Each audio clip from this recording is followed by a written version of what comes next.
حضرت علی رضی اللہ تعالی عنہ کا فرمان ہے، جھوٹ بول کر جیتنے سے اچھا ہے کہ تم سچ بول کر ہار جاؤ۔ اور دل کی سختی یہ ہے کہ تجھے موسیقی تو رلاتی ہے مگر قرآن کی تلاوت نہیں رلاتی۔ خود کو اللہ کی ذات کے سامنے ایسے ڈال دو جیسے سمندر کے پانی میں بہتا ہوا لکڑی کا ٹکڑا۔ جب انسان اپنے رب کے عشق میں ڈوب جاتا ہے تب وہ اپنے رب سے کلام کرتا ہے۔ 9 چیزیں ایسی ہیں جو اللہ تعالیٰ کی ناراضگی کا سبب بنتی ہیں،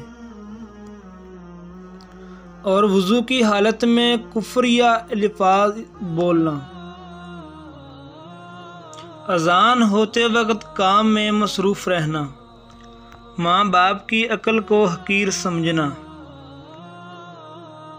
نماز کے بعد دعا نہ مانگنا، گھر میں مہمان کو دیکھ کر تلخ رویہ اختیار کرنا، لوگوں کے لیے دل میں بغض رکھنا، کھڑے ہو کر پانی پینا، اپنی بیٹی کو گالی دینا، دسترخوان پر باتیں کرنا اور زور سے ہنسنا۔